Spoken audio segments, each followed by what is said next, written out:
የወደፊቷን ዛሬ ይገንቡ፣ ነገ የልጆቿን ህልም እውን ያደርጋሉና። ቴምር ሪል ስቴት የአፍሪካ ኩራት ከሆነው የኢትዮጵያ አየር መንገድ ሼባ ማይልስ ጋር አጋር በመሆን ልዩ ልዩ ዕድሎችን አዘጋጅቶ እየጠበቁት ነው። ቴምር ሪል ስቴት በአቧሬ በቡልጋሪያና በሳር ቤት ባወጣናቸው ሳይቶቻችን ላይ በተለያየ ካሬ መጠን ላይ ከባለ 1 እስከ ባለ 3 መኝታ ውብና ዘመናዊ አፓርትመንቶችን ነው በመገንባት ላይ እንገኛለን። ባለ 1 መኝታ ጠቅላላ ክፍያ 7.8 ሚሊዮን፣ ባለ 2 መኝታ ጠቅላላ ክፍያ 9.4 ሚሊዮን፣ ባለ 3 መኝታ ጠቅላላ ክፍያ 15.7 ሚሊዮን። ያስተውሉ፣ ከመረጡት መኖሪያ ቤት ጠቅላላ ክፍያ 20 በመቶ ቅድሚያ ክፍያ በመክፈል የቤት ባለቤት መሆን የሚችሉበትን አማራጭ ያዘጋጀን ሲሆን እንዳከፋፈሎ ሁኔታ ደግሞ ከ10 እስከ 35 በመቶ ታላቅ ቅናሽ አድርገን እንጠብቅዎታለን። በቀሪ ክፍያው ላይ በዶላር ምንዛሬ መጨመርም ሆነ በኑሮ ውድነት ወደፊት ምንም አይነት የዋጋ ጭማሪ እንደማይኖር ስንገልጽልዎ በደስታ ነው። በተጨማሪም ንግዶን ያዘምኑ ዘንድ በፒያሳና በገላን ከ2.5 ሚሊዮን ብር ጀምሮ የተለያዩ ዘመናዊ የንግድ ሱቅ አማራጮችን አቅርበንልዎታል። ለበለጠ መረጃ በስክሪኑ ላይ ባለው ስልክ ቁጥር ይደውሉልን። ቴምር ሪል ስቴት።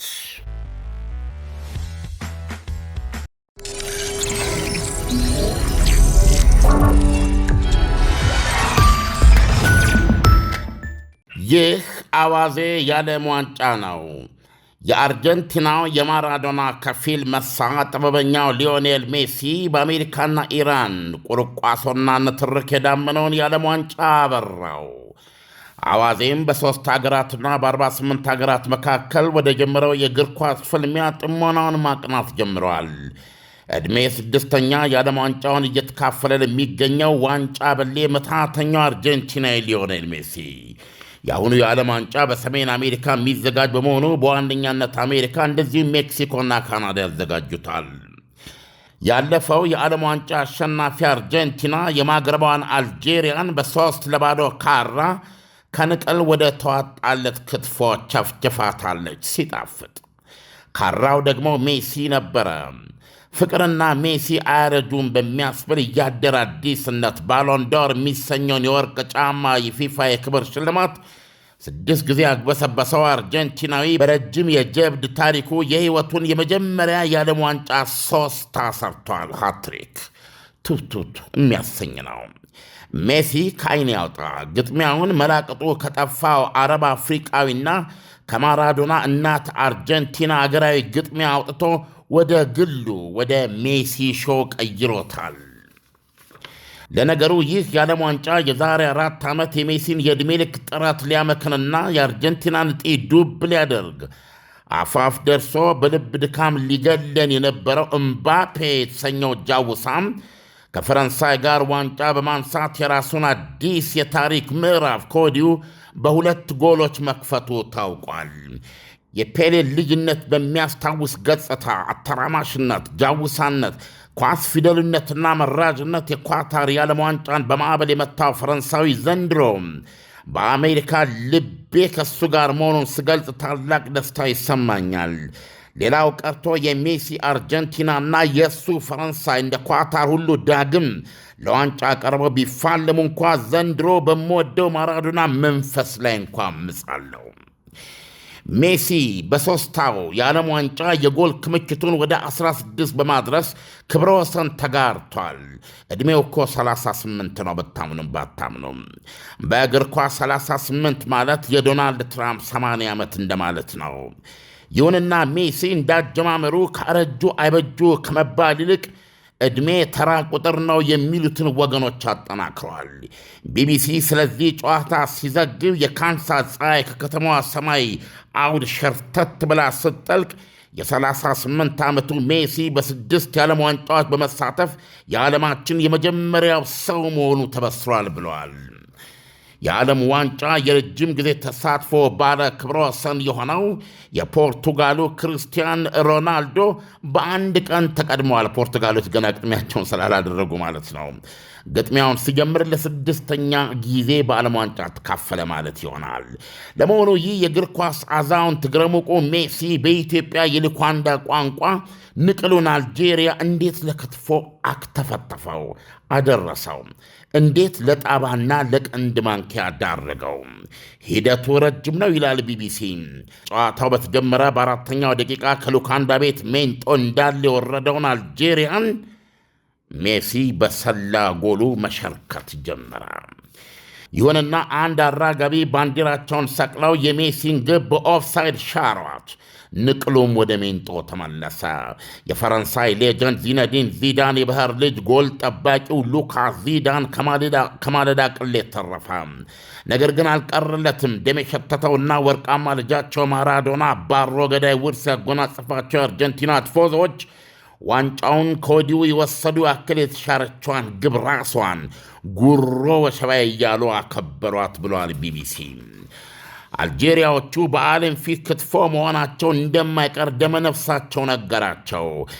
ሜዳው አረንጓዴ፣ ኳሷ ድቡልቡል እስከሆነች ድረስ ሜሲ ያገባል የሚለው እውነት በስተርጅና ዕድሜውም ሕያው መሆኑ ተገለጠላቸው።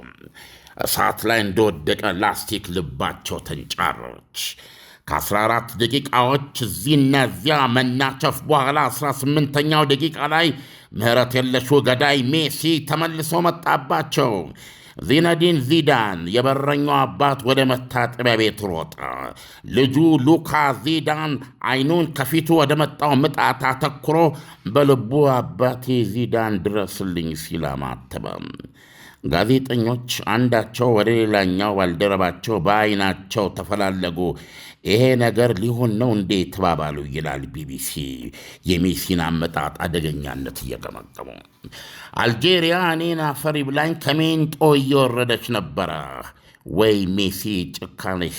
ከጎሉ 25 ሜትር ርቀት ላይ ብቻ ነበረ ኳሷን ወደ ግራ እግሩ አዞራት። አልጄሪያ ከኳስ ቡድን ጋር ቀላቅላ የላከችውና በማሊያ የደበቀችው ጡረተኛ ጄኔራል ቢኖር ኖሮ ሜሲ ኳሷን ወደ ግራ እግሩ ሲያዞራት አረጎ በዛለቀን ብሎ ሳይረን ያሰማ ነበረ።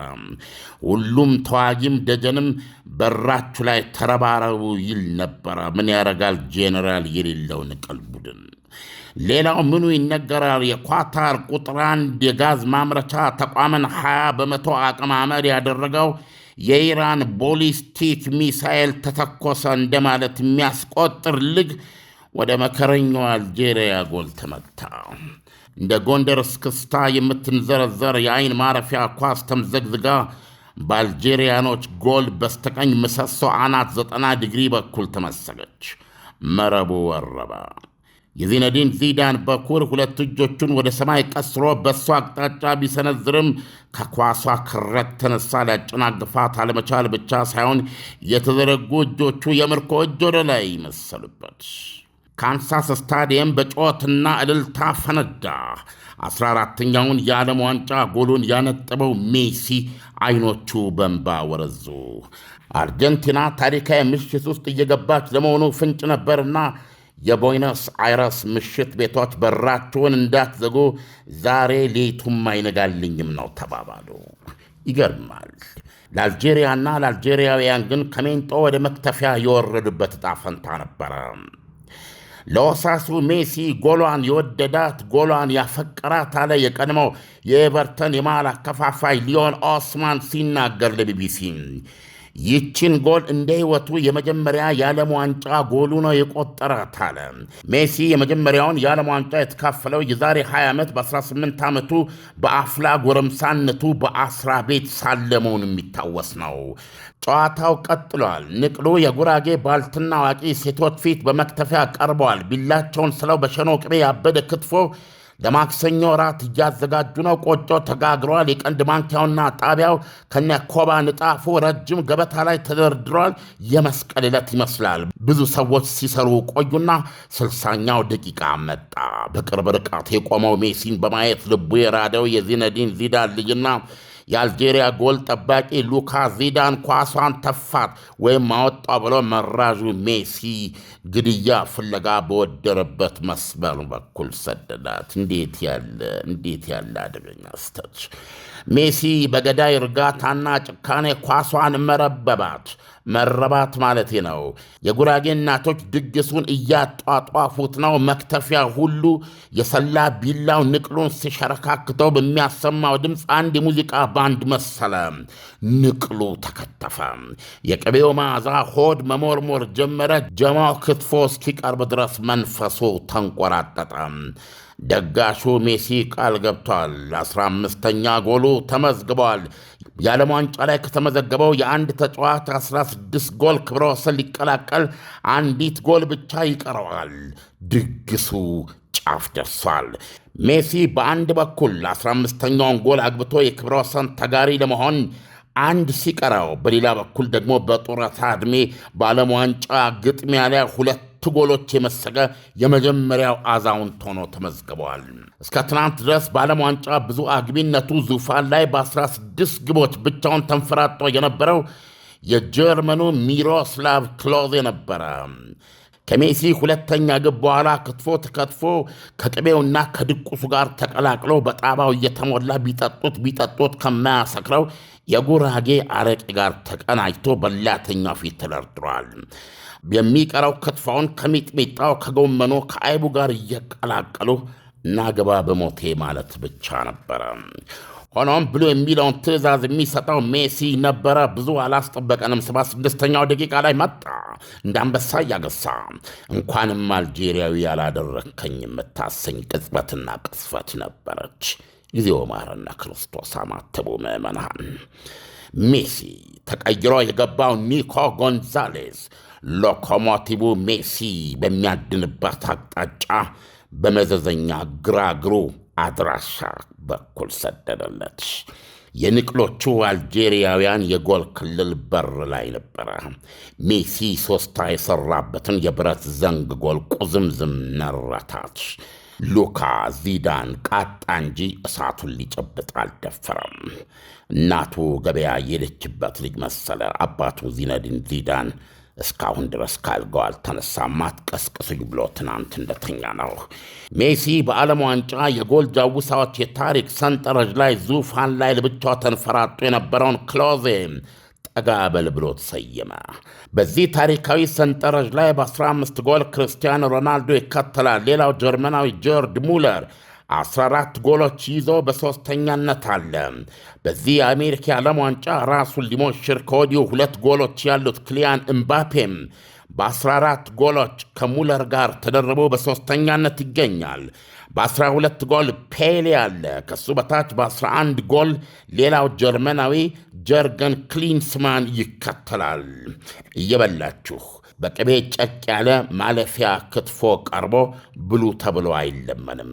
ሰለሄ መለሄ ዋጥ ስልቅጥ ማድረግ ብቻ እንጂ። ይህን ዝግጅት ቶቶት የባህል አዳራሽ ስፖንሰር አድርጎታል።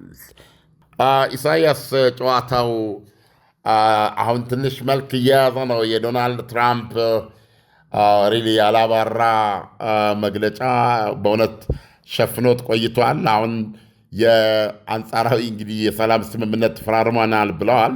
ዓርብ ዕለት በአካል ተገኝቶ ጄኔቭ ውስጥ በሚያደርጉት የፊርማ ስነስርዓት የበለጠ ይጸናል። በኤሌክትሮኒክስ ፊርማ አድርገዋል። ዶናልድ ትራምፕ የተወለዱበት 80ኛ ዓመት ቀናቸው እሁድ ዕለት ማለት ነው የልደት ቀናቸው ላይ ታሪክ ለማሳረፍ ሲሉ ያደረጉት ነው እና እንግዲህ በዚህ በኢራን አሜሪካ ሪሊ ንትርክ የተነሳ የሰሜን አሜሪካ የዓለም ዋንጫ በእውነት ትንሽ ተሸፍኖብኝ ነበር በበኩሌ። ምክንያቱም ዜና ላይ የምናተኩር ነን እና ትናንትና ሜሲ ያደረገው የሰራው ሶስታ በተለይ በዚህ ዕድሜው በ38 ዓመት እና ይህ ሰው ሪሊ አዲስ ታሪክ ሊሰራ የመጣ መሆኑን ያሳየበት ስለሆነ የእኛንም ልብ እንደ አዋዜ ቀልባችንን እየሰረቀው መሆኑን ለመግለጽ ነው ይህ ዘገባ። ኢሳያስ ዓለም በመጀመሪያ አድማጭ ተመልካቾቻችን ይህን ትንታኔ ከመስማታቸው በፊት እኔ ስለሰማሁ እና በጣም ደስ ስላለኝ አገላለጽህ እጅግ በጣም ደስ የሚል ኢትዮጵያዊ መልክ ያለው ባህላዊ አገላለጽ በመሆኑ በጣም መደሰቴን ልገልጽልህ ነው። ዓለም እንግዲህ የዓለም ዋንጫ ከተጀመረ በኋላ የትላንትናው የአርጀንቲናን ጨዋታ ከሌሎቹ አንጻር እንዴት አየኸው? የወደፊቷን ዛሬ ይገንቡ፣ ነገ የልጆቿን ህልም እውን ያደርጋሉና። ቴምር ሪል ስቴት የአፍሪካ ኩራት ከሆነው የኢትዮጵያ አየር መንገድ ሼባ ማይልስ ጋር አጋር በመሆን ልዩ ልዩ ዕድሎችን አዘጋጅቶ እየጠበቀዎት ነው። ቴምር ሪል ስቴት በአቧሬ በቡልጋሪያና በሳር ቤት ባወጣናቸው ሳይቶቻችን ላይ በተለያየ ካሬ መጠን ላይ ከባለ አንድ እስከ ባለ 3 መኝታ ውብና ዘመናዊ አፓርትመንቶችን ነው በመገንባት ላይ እንገኛለን። ባለ አንድ መኝታ ጠቅላላ ክፍያ 7.8 ሚሊዮን፣ ባለ ሁለት መኝታ ጠቅላላ ክፍያ 9.4 ሚሊዮን፣ ባለ 3 መኝታ ጠቅላላ ክፍያ 15.7 ሚሊዮን። ያስተውሉ፣ ከመረጡት መኖሪያ ቤት ጠቅላላ ክፍያ 20 በመቶ ቅድሚያ ክፍያ በመክፈል የቤት ባለቤት መሆን የሚችሉበትን አማራጭ ያዘጋጀን ሲሆን እንዳከፋፈሎ ሁኔታ ደግሞ ከ10 እስከ 35 በመቶ ታላቅ ቅናሽ አድርገን እንጠብቀዎታለን። በቀሪ ክፍያው ላይ በዶላር ምንዛሬ መጨመርም ሆነ በኑሮ ውድነት ወደፊት ምንም አይነት የዋጋ ጭማሪ እንደማይኖር ስንገልጽሎ በደስታ ነው። በተጨማሪም ንግዶን ያዘምኑ ዘንድ በፒያሳና በገላን ከ2.5 ሚሊዮን ብር ጀምሮ የተለያዩ ዘመናዊ የንግድ ሱቅ አማራጮችን አቅርበንልዎታል። ለበለጠ መረጃ በስክሪኑ ላይ ባለው ስልክ ቁጥር ይደውሉልን። ቴምር ሪል ስቴት። ያው እንግዲህ 3-0 ነው የሸኟቸው። አንድ ጎል እንኳ አልተቀበሉም። እንደሰማኸው ዓለም አቀፍ መገናኛ ብዙሃን አጠቃላይ ጨዋታውን የገመገሙት አርጀንቲና በቀላሉ ያሸነፈችበት ግብ ነው። ትልቅ ኢንተርቴንመንት ነበረ ስታዲየሙን ለሞላውም ሆነ በቴሌቪዥን ለተከታተለው እና እንዳየው ደግሞ ሜሲ በዚህ ዕድሜው በዚህ ዕድሜ የዓለም ዋንጫ ላይ በመገኘት ታሪክ የሰራ ነው። 38 ዓመቱ ነው ኢሳያስ። ያው በዘገባም ላይ እንዳልነው የዶናልድ ትራምፕ 80 ማለት ነው እና በዚህ ዕድሜ 3 መስራት በማንኛውም መመዘኛ በጣም ታሪካዊ ያደርገዋል ጨዋታውንና ይህንን የዓለም ዋንጫ በጉጉት እንድንከታተል አንዳንድ አፈንጋጮችን ወደ መድረኩ የሚስብ ሆኖ ነው ያገኘሁት። ኢሳያስ ዓለም በእርግጥም እጅግ በጣም የሚገርም የዓለም ዋንጫ ነው። ከአሁን ቀደም ከነበሩት የዓለም ዋንጫዎች የሚለየው ትንሽ ውዝግብም ነበረው። የዶናልድ ትራምፕ ኢራን ወደ ሀገሬ ቢገቡም ለጨዋታ ብቻ ነው መግባት ያለባቸው፣ ተጫውተው መውጣት አለባቸው።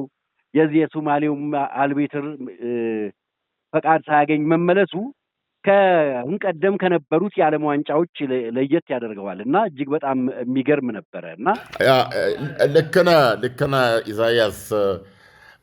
የዓለም ዋንጫ የአሜሪካ ቤዚካሊ 3 የሰሜን አሜሪካ ሀገሮች ሜክሲኮና ካናዳም ያሉበት ቢሆንም በአብዛኛው ጨዋታ የሚካሄደው የፍጻሜ ጨዋታውም የሚካሄደው በአሜሪካ ከመሆኑ አንጻር የአሜሪካ የዓለም ዋንጫ ብንለው ይቀላል። አሜሪካ ለሁለተኛ ጊዜ ያዘጋጀችው አድርገን እንችላለን። አላቅም ከዛ በፊት አካሄዳ ከሆነ ሰነዱ ማየት አለብን። በቅርጫት ኳስ እንጂ በእግር ኳስ ብዙ የምናውቃት አልነበረችም አሜሪካ። ከቅርብ ጊዜ ወዲህ ግን ሪሊ ጥርሷን ነክሳ በአስደናቂ ሁኔታ እየመጣች ነው። የመጀመሪያው ግጥሚያዋንም አሸንፋለች አሁን። ስለዚህ አሁን በዚህ ይህኛው የዓለም ዋንጫ የአሜሪካ የዓለም ዋንጫ ይሆናል ወይስ የትራምፕ የዓለም ዋንጫ የሚለው ስጋት አለ ኢሳያስ። በዚህም ሆነ በዚያ የሚዘነቁበት እንደሚሆን ተፈርቷል። አንዱ ከዚህ ከሶማሌው ወጣት ዳኛ ጋር በተያያዘ ያለው ውዝግብ የትራምፕ አሜሪካ ጣጣ ነው እና ይህ ሶማሊያዊ ወጣት ዳኛ ሪሊ ታሪክ የሚሰራበት አጋጣሚ ነው። የካሪየሩ የህይወቱ ትልቅ አጋጣሚ ነው እና በሜዳው ላይ ተገኝቶ በእውነት ጨዋታውን ማጫወት ነበረበት የተመደበበትን። ይሁንና በቪዛ ጣጣ ሊገባ ሳይችል ቀርቷል። ተመልሶ ይህንን በጣም ቀስም በሚሰብር ሁኔታ ነው እንዲመለስ የተደረገው እና ከመመለሱ ጋር ተያይዞ ፊፋ $100,000 ምንድን ይባለው ካሳ ልበለው ወይም የሞራል መጠበቂያ ልበለው በእውነት ለመስጠት እጁን ዘርግቶ ነበረ። ይሁንና መቼም ይሄ አርቢትር መቼም የአድዋ ልጅ ነው ማለት ይችላል። እና በአፍንጫ ይወጣላቸው። እኔ የምፈልገው የሚያረካኝ የሚያስደስታኝ በችሎታዬና በአቅሜ ቦታ ላይ ሆኜ መዳኘት መቻሌ ነበር እንጂ እኔ የወደቀው ስሜት የተሰበረ ሞራሌ በብር አይጠገንም ሲል በእውነት ነው የምነግርህ። በኢትዮጵያ ብር ወደ 20 ሚሊዮን ብር ገደማ አልፈልግም ብለዋል። ምናልባት ተጨማሪ ማግባቢያዎችና እሱም ማረጋጋት ያስፈልግ ይሆናል። አብሮ ነው ከእሱ ጋር ነው ልባችን የተሰበረው።